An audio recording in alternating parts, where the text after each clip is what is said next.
नमस्कार, मैं हूं शरद द्विवेदी और आज का हमारा मुद्दा है बीजेपी का नॉकआउट। कांग्रेस हुई ऑल आउट। बीजेपी ने चुनाव के ठीक करीब 2.5 साल पहले, बल्कि बिल्कुल एग्जैक्टली 2.5 साल पहले एक नॉकआउट राउंड खेला। सामने थी कांग्रेस, बड़ी मजबूत कांग्रेस। राज्यसभा इलेक्शन की हम बात कर रहे हैं, विधानसभा चुनाव की नहीं कर रहे हैं। इस राज्यसभा के चुनाव में जो प्रतिद्वंदी थी कांग्रेस, वो बड़ी स्ट्रांग लग रही थी। उसके पास 62 मेंबर थे, जबकि चाहिए 58, और दूसरी तरफ बीजेपी के पास करीब 47 का आंकड़ा था। पलड़ा भारी था कांग्रेस का, लेकिन बीजेपी ने अपना नॉकआउट राउंड ऐसा खेला कि बिना किसी सर्जरी के, चीर फाड़ के भी वो come out with flying colours. वो बहुत ही शानदार तरीके से जीत कर सामने आई। जाहिर तौर पर मध्य प्रदेश के मुख्यमंत्री डॉक्टर मोहन यादव, चुनावी रणनीति के माहिर कैलाश विजयवर्गीय और इसी के साथ पूर्व प्रदेश अध्यक्ष और मौजूदा कैबिनेट मंत्री राकेश सिंह सहित कई लोगों ने इस पूरे मसले पर इसकी स्क्रिप्ट को बड़ी चतुराई से लिखा और कांग्रेस को हक्का बक्का कर दिया। संगठनात्मक गतिविधियों में भी मध्य प्रदेश के लिए अच्छी खबर रही। मध्य प्रदेश को दिल्ली से केंद्रीय नेतृत्व, केंद्रीय संगठन की तरफ से पीठ थपथपाई गई। अच्छा कर रहे हो, बढ़िया कर रहे हो, आगे बढ़ते रहो इसी तरह। यानी एक अच्छा, आप आधा रास्ता जब चुनाव के पहले का तय कर चुके हैं तो आपके लिए एक अच्छी चीज़ उभर कर सामने आएगी। हालांकि इसका ये अर्थ नहीं है कि विधानसभा का चुनाव बहुत आसान होगा, लेकिन इतना ज़रूर है कि बीजेपी का मनोबल और बढ़ गया और कांग्रेस का थोड़ा सा और कम हो गया। आज इसी पर डिबेट है, बहस है। सबसे पहले देखिए हमारी ये रिपोर्ट और फिर डिबेट। पिछले हफ्ते राज्यसभा चुनाव के घमासान के दौरान सामने आई ये तस्वीरें बताती हैं कि आखिर बीजेपी की सफलता का राज क्या है। राज्यसभा चुनाव के पूरे एपिसोड में जिस तरह से बीजेपी के वरिष्ठ से लेकर कनिष्ठ नेता तक ने अपनी भूमिका निभाई, वो किसी से छिपी नहीं है। चाहे फिर वो कैलाश विजयवर्गीय हो या फिर राकेश सिंह हो, वो चेहरे जिन्हें दरकिनार बताया जा रहा था वो मुख्य भूमिका में नजर आए। और यही मध्य प्रदेश में बीजेपी की सबसे बड़ी ताकत है। जब भी पार्टी को जरूरत होती है, पूरी टीम एकजुट हो जाती है। मुख्यमंत्री डॉक्टर मोहन यादव और प्रदेश अध्यक्ष हेमंत खंडेलवाल की जोड़ी ने भी जिस तरह से पूरी टीम को एकजुट किया, उसने भी बहुत बड़ा अंतर पैदा किया। राज्यसभा चुनाव के इस एपिसोड ने एक बार फिर बताया कि आखिर मध्य प्रदेश बीजेपी संगठन को क्यों पूरे देश में सबसे मजबूत माना जाता है। यही वजह है कि केंद्रीय नेतृत्व ने एक बार फिर एमपी बीजेपी की पीठ थपथपाई है। देश भर में हुए बूथ स्तर के प्रशिक्षण कार्यक्रम में एमपी बीजेपी ने शानदार काम किया है। जो राष्ट्रीय टोली की समीक्षा बैठक हुई थी, उसमें मध्य प्रदेश का प्रशिक्षण जो था उसकी सराहना हुई है। कोई नवाचार और बाकी सब चीज़ों को लेके मध्य प्रदेश में हमने 100% वर्क किए। 1313 मंडल और 62 संगठन के जिलों के, और उनमें हमारी उपस्थिति भी अच्छी रही। और हमारे वर्ग में जो पार्टी ने जो गाइडलाइन तय की थी उसका पूरा पालन। प्रदेश बीजेपी ने जिस तरह से अपने जमीनी बूथ कार्यकर्ताओं को प्रशिक्षित किया है, उसने 2028 के विधानसभा और 2029 के लोकसभा चुनाव में पार्टी की संभावनाओं को और मजबूत किया है। एमपी के कार्यकर्ता विकास मॉडल को राष्ट्रीय नेतृत्व ने खूब सराहा है। इधर राज्यसभा चुनाव के बाद से संगठन में खींचतान को लेकर जूझ रही कांग्रेस को हालांकि बीजेपी में चालाकी और चालबाजी के अलावा कुछ नजर नहीं आता। भारतीय जनता पार्टी धनबल के आधार पर इस चुनाव को जीतने का प्रयास कर रही थी, नहीं जीत पाई तो साजिशन पर्चा निरस्त कराया। आप ये बताइए, फॉर्म 26 पढ़िए, उसमें जिक्र है कि आपके खिलाफ आपराधिक मामला हो तो जानकारी दीजिए। जब हमारे खिलाफ कोई आपराधिक मामला नहीं है, किस बात की जानकारी हम दे दें? कॉलम में जानकारी का कोई जिक्र ही नहीं है। भारतीय जनता पार्टी ने साजिश के तौर पर ये चुनाव को कहीं ना कहीं पर्चा निरस्त करने का काम किया है। ये भारतीय जनता पार्टी सोच रही है, ये जीत नैतिक है, अनैतिक जीत भारतीय जनता पार्टी की। राज्यसभा चुनाव के बाद एक तरफ कांग्रेस में दिग्विजय सिंह के साथ प्रदेश प्रभारी हरीश चौधरी के व्यवहार का मुद्दा गरमा रहा है, तो दूसरी तरफ बीजेपी अपने अगले लक्ष्य की तैयारी में जुट गई है। और यही वजह है कि माहौल होने के बाद भी कई बार कांग्रेस एमपी में बीजेपी से काफी पीछे छूट जाती है।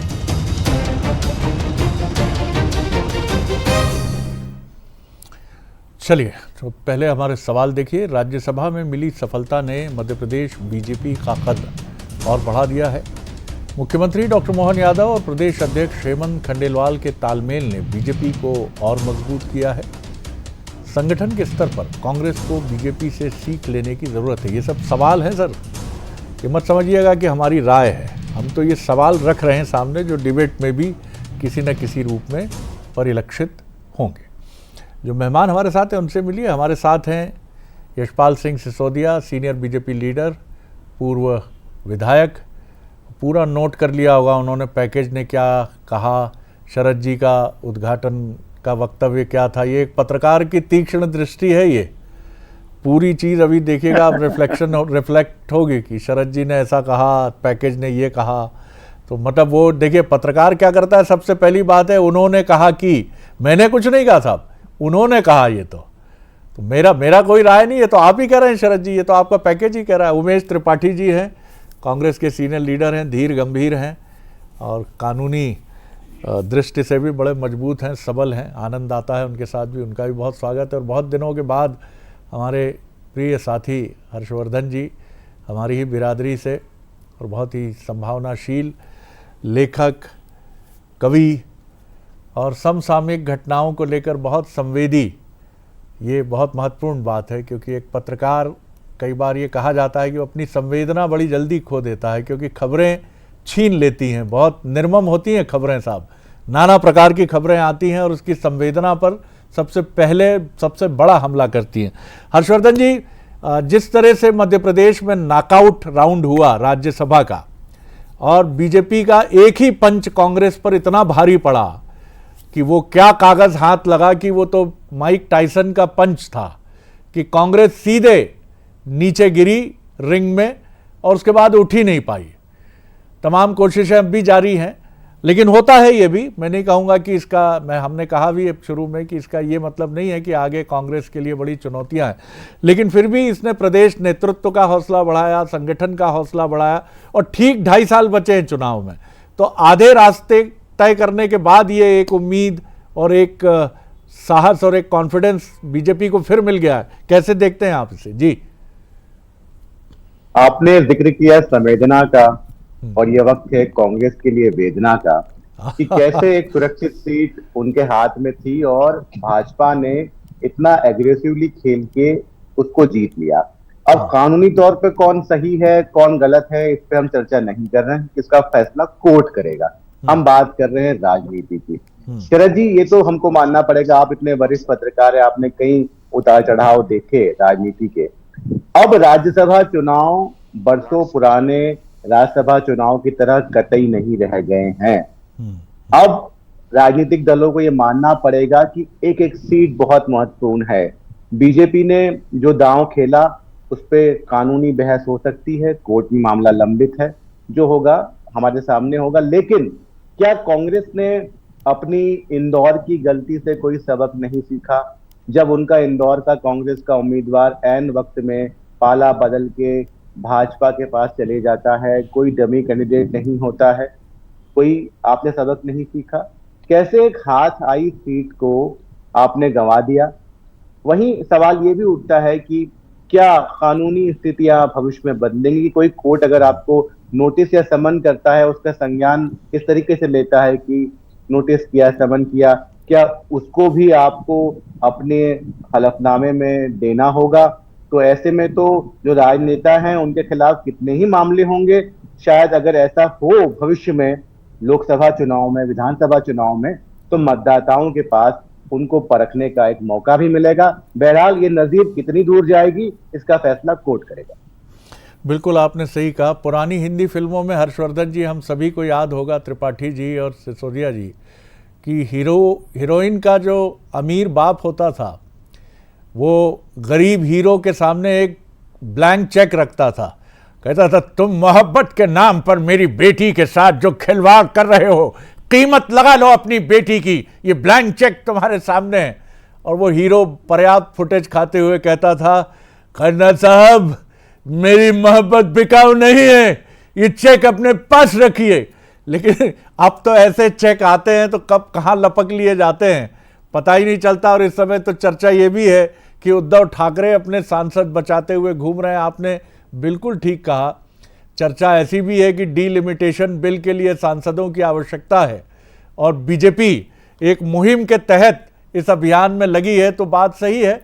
चिंता चुनौती दोनों सामने है। यशपाल जी, कैसे देखते हैं आप एक नॉकआउट राउंड, उसमें बीजेपी की सफलता, लेकिन क्या होता है कि कुछ सफलताएं जो बहुत जतन करके नहीं मिलती हैं, आसानी से मिल जाती हैं, वो थोड़ा सा ढीलापन भी लाती हैं, तो सावधान रह के आगे बढ़ना है। कांग्रेस की गलती माने अगर कथित, तो वो तो रही ही। जी शरद जी, देखिए, मैं इसको इस प्रकार से देख रहा हूं जिस प्रकार से आपने इसको डिबेट का विषय बनाया है। कांग्रेस के संगठन के लिए वास्तव में चिंतन करने की आवश्यकता है, उनको चिंता करने की आवश्यकता है इस बात को लेकर के कि जिस पार्टी के मुखिया जीतू पटवारी जी अगर इंदौर में एक दौरे के दौरान ये कहते हैं कि पार्टी गई तेल लेने, तो देखिए तब से लेकर के अब तक, और मैं ये कहूंगा कि अंदर खाने में शरद जी कुछ ठीक नहीं चल रहा, गड़बड़ झाला है। अभी इसी हफ्ते मीनाक्षी नटराजन के नामांकन निरस्त होने के बाद कांग्रेस के संगठन में जो खलबली मची है, मंथन करने की बजाय, चिंतन करने की बजाय, अगर दिग्विजय सिंह जी के समर्थक प्रदेश प्रभारी हरीश चौधरी जी के लिए कहे कि वापस जाओ, उनके खिलाफ नारे लगे, और इसके साथ साथ अगर हम ये भी कहें कि बीजेपी के प्रदेश प्रभारियों की तुलना अगर आप कांग्रेस के प्रदेश प्रभारियों से करने की कोशिश करेंगे, तो मुझे लगता है कि बहुत आईने की तरह साफ हो जाएगा। भारतीय जनता पार्टी के संगठन में मध्य प्रदेश में शिव कुमार जी, अजय जामवाल जी, हमारे प्रदेश प्रभारी डॉक्टर महेंद्र सिंह जी, ये सब मिलकर के जिस प्रकार से संगठन को ताकत देने का काम करते हैं, ये सब अभाव कांग्रेस में दिखते हैं। अगर कांग्रेस के लोग और कांग्रेस के नेता अगर ये कहे कि फसल बोता कोई और है और काटता कोई है, अरुण यादव जी का बयान आपके संज्ञान में है, और मीनाक्षी नटराजन की घटना के बाद प्रेस कॉन्फ्रेंस है इसी हफ्ते, जो घटनाक्रम हुए दो, उनका मैं जरूर उल्लेख करूंगा। एक, दिग्विजय सिंह जी ने जब आगे बढ़ करके जेपी घनोपिया जी से कुछ कहने के लिए कहा, तो हरीश चौधरी जी ने कहा कि आप रहने दीजिए, हम देख लेंगे। देखिए ये जिस प्रकार से हस्तक्षेप चल रहे हैं, और आज का जो विषय सामने आया है कि जीतू पटवारी जी ने दिग्विजय सिंह जी की चेयर को आगे खसकवा दिया और हरीश चौधरी को बैठाने की, ये नागवार गुजरा, और जब नागवार गुजरा तो संगठन में इस प्रकार के जो दृश्य सामने आते हैं। और आपके आज के डिबेट के जो विषय के इर्द गिर्द आपने प्रश्न छोड़े हैं, मैंने उनको नोट किए हैं, आपने बहुत सही प्रश्न किए। ऐसा लगता था कि प्रश्न क्या हमारे लिए आपने बना दिए हैं? नहीं, ये डिबेट की चर्चा के विषय के वो इर्द गिर्द प्रश्न है जो अपने आप इस व्यवस्था को इंगित करते हैं। जी, बातें आपने आज बहुत मर्म के इर्द गिर्द ही रखी हैं यशपाल जी, बिल्कुल ठीक बात है। मैं आपकी अधिकांश बातों से सहमत हूँ, क्योंकि चिंतन और चिंता दोनों कांग्रेस की स्थिति जो है, सबसे बड़ा सवाल तो यही है कि भाई वो कागज़ कहाँ से आता है, फिर उसके बाद वो फुटेज कहाँ से आते हैं जो बिल्कुल नपे तुले कटे हुए होते हैं, और मीटिंग जैसे ही ख़त्म होती है वैसे ही मीडिया में सर्कुलेट हो जाते हैं, वायरल हो जाते हैं। यानी ये तंत्र भीतर कहीं काम तो कर रहा है। किसका तंत्र है, क्यों है, कब तक रहेगा, ये कांग्रेस जाने। त्रिपाठी साहब, सारी बातें सुनिए आपने। जी, आपका मुकम्मल जवाब अब। क्या मेरे से पूछ रहे हैं आप? हाँ, बिल्कुल सुन पा रहा हूं सर, बोलिए। जी, देखिए, मैं पहले भी कह चुका हूं और अभी भी कहूंगा कि एक भारतीय जनता पार्टी अटल अडवाणी की थी, जहां नैतिकता और कार्यकर्ता की वैल्यू थी, और एक भारतीय जनता पार्टी अमित शाह और मोदी की है, जहां नैतिकता वर्ड इनकी डिक्शनरी से गायब है, और माइट इज राइट। जैसे भी हो, लूट लो, डाका डाल लो, सरकार में बने रहो, यही है ना। इसमें देशवासियों को से इनका कोई लेना देना है ना, और कोई मतलब है। रही बात मध्य प्रदेश में राज्यसभा चुनाव के बाद क्या स्थिति हुई, देखिए, जो अपराधी होता है, जो अत्याचारी होता है, हमने महाभारत में देखा है शिशुपाल ने किस प्रकार से कृष्ण जी का 100 बार अपमान किया, लेकिन आखिरी में वध उसी का हुआ। जिस प्रकार से एक सीधी सादी महिला का आपने जो कानून के सम्मत जानकारी देना ही नहीं था, उसके तहत भारतीय, हमें तो उनको रिटर्निंग अफसर बोलने मुझे शर्म आती है, अरविंद शर्मा ने भारतीय जनता पार्टी के एजेंट बनकर जिस प्रकार से मीनाक्षी नटराजन का फॉर्म रिजेक्ट किया है, ये लोकतंत्र पर तमाचा है। और आने वाली पीढ़ियां इस घटना को लोकतंत्र के काले अध्याय के रूप में सदियों तक याद रखेंगी कि एक ऐसी भी पार्टी आई थी जिसका लोकतंत्र में कोई विश्वास नहीं था, जहां रिटर्निंग अफसर ऐसे हुआ करते थे कि ऐसे तथ्यों के ऊपर फॉर्म रिजेक्ट करते थे जिनको देना कानून और सुप्रीम कोर्ट ने भी मना किया कि ऐसी कोई जानकारी देना आवश्यक नहीं है जिसका किसी न्यायालय ने संज्ञान न लिया हो। और देखिए, आप अपनी डपली अपना राग बजाते हुए इसमें खुश हो जाएं और विधायक सांसदों का हाथ उठा के फोटो छपा लें, ये आपका मुगालता होगा। आने वाला चुनाव कांग्रेस पार्टी की जो सभी कार्यकर्ता हैं और विशेष रूप से जो इस प्रदेश के नौजवान कार्यकर्ता हैं, जो नौजवान जनता है और जो बेरोजगार जनता है, जिसका आज की तारीख में बेरोजगारी का परसेंटेज हिंदुस्तान में सर्वाधिक है, वो इनकी चूल से चूल और ईंट से ईंट बजा देगी। भारतीय जनता पार्टी के नेताओं को मोहल्ले में घूमना दुश्वार नहीं हो पाएगा। मैं आपको बता रहा हूं, जनता में जितना आक्रोश है, और ये जो पीठ पीछे चोरी चुप्पे चुनाव जीतकर खुश हो रहे हैं, ये गलतफहमी बहुत जल्दी इनकी निकल जाएगी। त्रिपाठी साहब, आपकी सारी बातें जो हैं, चलिए बोल लीजिए सिसोदिया साहब जी। शरद जी, मैं त्रिपाठी जी का ध्यान इस ओर आकर्षित करना चाहूंगा उनकी जानकारी के लिए कि आप रिटर्निंग अफसर का नाम देने में आप शर्म महसूस कर रहे हैं औरों के लिए। औरों के साथ साथ त्रिपाठी जी भारत निर्वाचन आयोग के श्री झा ऑब्जर्वर के रूप में पूरे निर्वाचन की प्रक्रिया में बैठे थे और उन्होंने इस घटनाक्रम में ऊपर बातचीत भी की थी कि यह विषय आया है और इस प्रकार से क्या किया जाना चाहिए। तो भारत निर्वाचन आयोग ने भी झा साहब को डायरेक्शन दिए, तब जाकर के तो आपके उम्मीदवार का नामांकन निरस्त हुआ, अस्वीकृत हुआ है। और अगर एक लाइन मीनाक्षी नटराजन लिख देती, एक लाइन कि ऐसा एक प्रकरण प्रचलन में है, भले ही वो आपराधिक प्रकरण नहीं होगा, लेकिन समन तो जारी हुए थे त्रिपाठी जी। उनको बातों को छुपाने का क्या कारण था? क्यों छुपाई इस बात को? छुपाना ही उनके लिए सबसे बड़ी मुसीबत बन गई। जल्दी 10 सेकंड में त्रिपाठी साहब जी। क्या रिटर्निंग ऑफिसर सुप्रीम कोर्ट से ऊपर है? कृष्णमूर्ति वर्सेस शिवा कुमार वाले जजमेंट में सुप्रीम कोर्ट ने कहा है जिन अपराधों का संज्ञान न्यायालय द्वारा नहीं लिया गया है उसकी जानकारी नहीं देना है। जब सुप्रीम कोर्ट ने कहा उसकी जानकारी नहीं देना है तो रिटर्निंग अफसर उसकी जानकारी किस आधार पर, उसका फॉर्म किस आधार पर निरस्त कर रहा है? क्या रिटर्निंग अफसर सुप्रीम कोर्ट से बड़ा हो गया है? और मैं तो चुनौती देता हूं भारतीय जनता पार्टी के सारे राष्ट्रीय नेतृत्व को और सिसोदिया जी को भी, ये बताएं कि वो जानकारी देना नियमानुसार जरूरी था, हाँ या नहीं। देखिए, एक मेरा आग्रह सबसे रहता है, रहेगा भी, रहना भी चाहिए। मुझे लगता है न्याय का ये प्राकृतिक सिद्धांत है कि जब तक कोई कन्विक्शन नहीं है, कोई ऐसी चीज़ नहीं है, हम किसी भी संस्था या व्यक्ति को लेकर आक्षेपित ना करें। हम एंकर्स को लेकर भी बहुत कुछ कहा जाता है, बहुत कुछ टीका टिप्पणियां सामने आती हैं, लेकिन मेरा ये कहना है कि आपको बहुत सारी चीज़ें आप सिर्फ एक वेग रेफरेंस में या एक स्वीपिंग स्टेटमेंट के तौर पे बोल देते हैं, जिसमें आक्रोश भी होता है, आपकी पॉलिटिकल लाइन भी होती है, आपका नैराश्य भी होता है। तो ये दोनों ही पार्टियों के लिए है। ऐसा सच नहीं है कि कई बार आप दोनों एक दूसरे के सीनियर लीडर्स को लेकर इसी तरह की भाषा का प्रयोग करते हैं।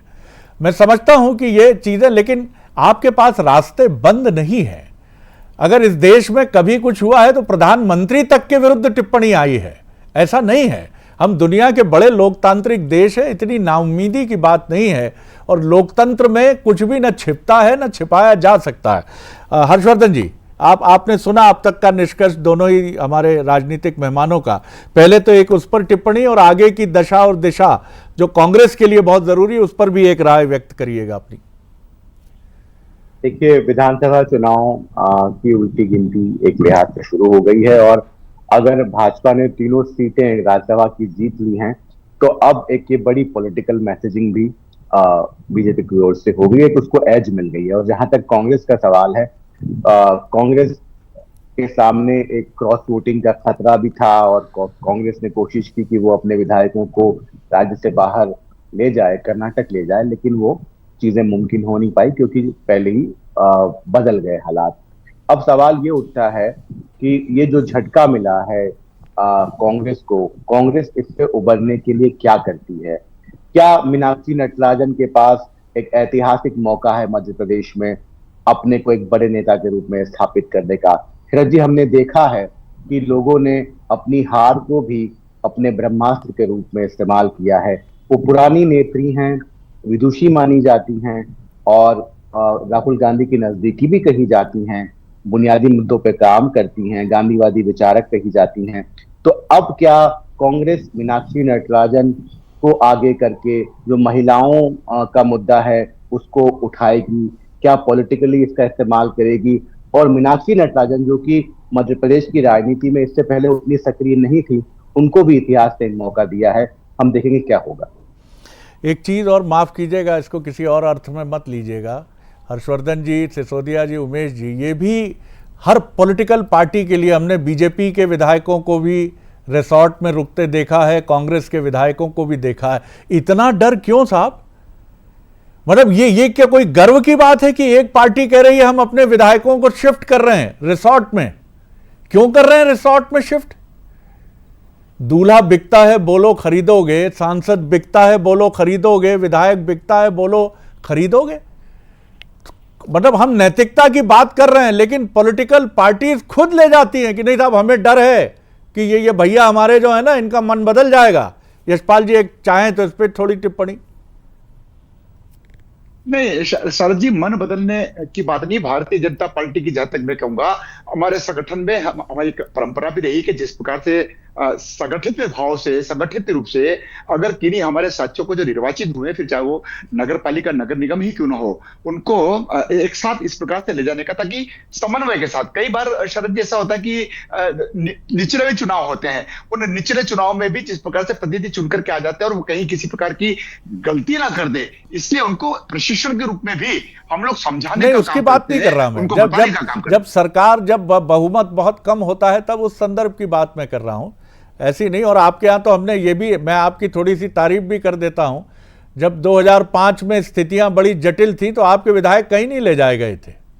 जब बाबूलाल गौर मुख्यमंत्री बने और उमा जी खम ठोक रही थी, और उसके बाद भारतीय जनशक्ति पार्टी बनी, तो बीजेपी में, मैं नहीं कहता इतना कम है, मुझे जहां तक याद है जब वाघेला प्रकरण हुआ था तब जरूर वहां से विधायक मध्य प्रदेश के खजुराहो आए थे, ऐसा मुझे याद है।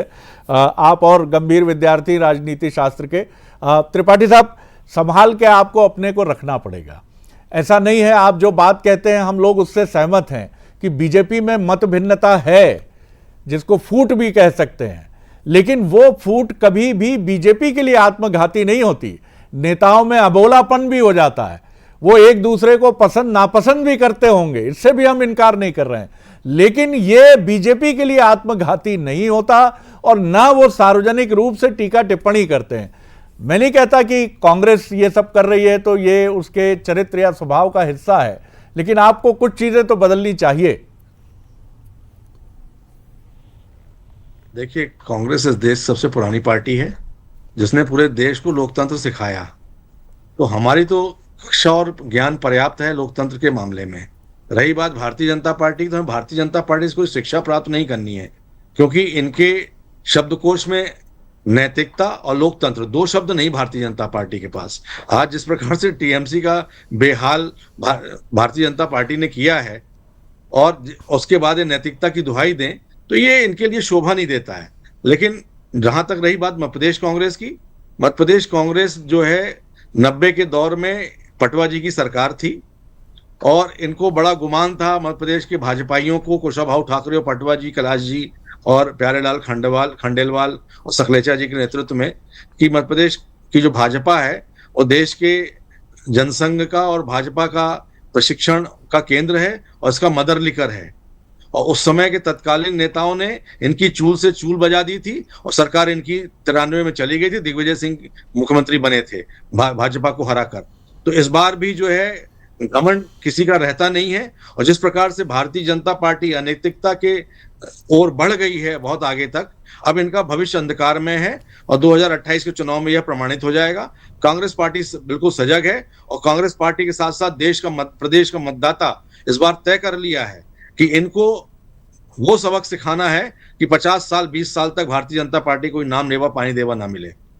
त्रिपाठी साहब, जब भी मैं आप लोगों को सुनता हूं तो मुझे ऐसा लगता है कि आप लोगों ने कसम खाई है कि बीजेपी के निगेटिव से ही जीतोगे। आप जैसे हो वैसे के वैसे ही रहोगे, आप नहीं बदलोगे। बीजेपी इतनी गड़बड़ कर लेगी कि आप सफल हो जाओगे। सर, मुझे लगता है कि बहुत नैरेटिव आपका आपके इर्द गिर्द भी आना चाहिए। बीजेपी में ठीक है जी, शरद जी, का दिन डिबेट कर त्रिपाठी लें, जी से लेकर निवेदन, अभी तक के चुनाव में कैसे त्रिपाठी जीत हार हुई उस पर ही बात हो जाएगी। त्रिपाठी जी, हम लगातार बढ़ रहे हैं और बढ़ते चले जा रहे हैं। आप और आपके वरिष्ठ नेता लोग आत्ममंथन कर लें, थोड़ा विचार कर ले, थोड़ा चिंतन कर ले कि क्या दुर्गति हो रही पूरे देश भर। जिस टीएमसी की आप बात कर रहे हैं, उस टीएमसी के साथ तो आप कंधे से कंधा मिलाकर के चलते थे, और टीएमसी की ममता बनर्जी को लेकर के जो विरोध था, जो लोग आक्रोशित थे, ये उसका परिणाम है कि न केवल जनता बल्कि उनके सांसद भी अब एक तरफ आ गए हैं और अकेली ममता एक तरफ रह गई है। चलिए वक्त कम है मेरे पास, आता हूं त्रिपाठी साहब आपकी तरफ, लेकिन पहले हर्षवर्धन जी की एक टिप्पणी कंक्लूडिंग जी। शरद जी, संदेश कांग्रेस को यही है कि उसको अपना अगला कदम जो है बहुत ही संभल के उठाना पड़ेगा, और भाजपा के लिए भी कि नैरेटिव पब्लिक में क्या बन रहा है पॉलिटिकली, क्या कांग्रेस उसको उसके खिलाफ इस्तेमाल कर सकती है विधानसभा चुनाव में अगले दिनों में, ये देखना होगा। बहरहाल लब्बो-लुआब ये है कि राज्यसभा चुनाव अब पहले जैसे कतई नहीं रह गए। बिल्कुल सही है। मुझे एक चीज़ आप सभी के सामने कहता हूं, मुझे जब खिलाड़ियों को मैं सुनता हूं, चाहे टेनिस हो चाहे क्रिकेट हो, और जब एक टीम मैच हारती है जो बहुत तैयारी करके आती है, तो उसका कैप्टन बहुत एक्सेप्टेंस के साथ कहता है आज हमारा दिन नहीं था और हमने बहुत ख़राब बैटिंग का प्रदर्शन किया, हमारी टॉप ऑर्डर बैटिंग पूरी तरह से मिजरेबली फेल हुई, हमारे bowlers up to the mark नहीं थे, आज अपोनेंट्स ने बहुत बेहतरीन खेल दिखाया, मैं सल्यूट करता हूं उनको, हम अगली बार और उतरेंगे तो मेहनत करेंगे। त्रिपाठी साहब जी। देखिए, मैं वैसे पब्लिकली बात कहनी चाहिए, लेकिन हमसे एक गलती जरूर हुई कि हमें एक डमी प्रत्याशी जरूर भरवाना था जी। इसकी गलती को हम मानते हैं जी, लेकिन जिस प्रकार से चुनाव आयोग ने और भारतीय जनता पार्टी ने प्रेशराइज करके एक हाईकोर्ट के जज को लाकर वहां इलीगल उनको कैंडिडेट का इलेक्शन एजेंट बताकर ऑब्जेक्शन लिया, पूरी प्रक्रिया विधि के विपरीत होके यह रिजल्ट डिक्लेयर किया गया है। आगामी चुनाव में, आगामी समय में जनता इसका जवाब मांग लेगी, जनता इसका जवाब दे देगी। आपने इसको चुनौती दी ही है और आगे ये बात उठेगी भी। बहुत शुक्रिया यशपाल जी, बहुत शुक्रिया उमेश जी, बहुत शुक्रिया हर्षवर्धन जी, बहुत गरिमा से आपने इस डिबेट को आगे बढ़ाया, बहुत शुक्रिया। कांग्रेस को समझना होगा, संभलना होगा। निश्चित तौर पर सिर्फ आरोप लगाने से और सिर्फ ये कहने से कि हमारी कोई गलती नहीं थी, आपके लिए विजय का रास्ता नहीं खुल सकता है। आपको अपने को और बेहतर करना होगा। आपने बहुत बेहतर करने की कोशिश की है, लेकिन बीजेपी के लेवल पर और बेहतर करना होगा, क्योंकि ये राजनीति है। यहाँ आप ये एक्सक्यूज़ नहीं दे सकते, जब कुरुक्षेत्र की लड़ाई में अभिमन्यु को घेर कर तमाम योद्धाओं ने अभिमन्यु को उनका संहार किया था, तो ये आज की परंपरा नहीं है। और पॉलिटिकल पार्टी कोई भी हो, कांग्रेस हो, बीजेपी हो, समाजवादी पार्टी हो, लेफ्टिस्ट हो, राइटिस्ट हो, लेकिन फ़ायदा जो अवसर है राजनीति में, जो उसका फ़ायदा उठाता है, ये राजनीति की एक शैली है।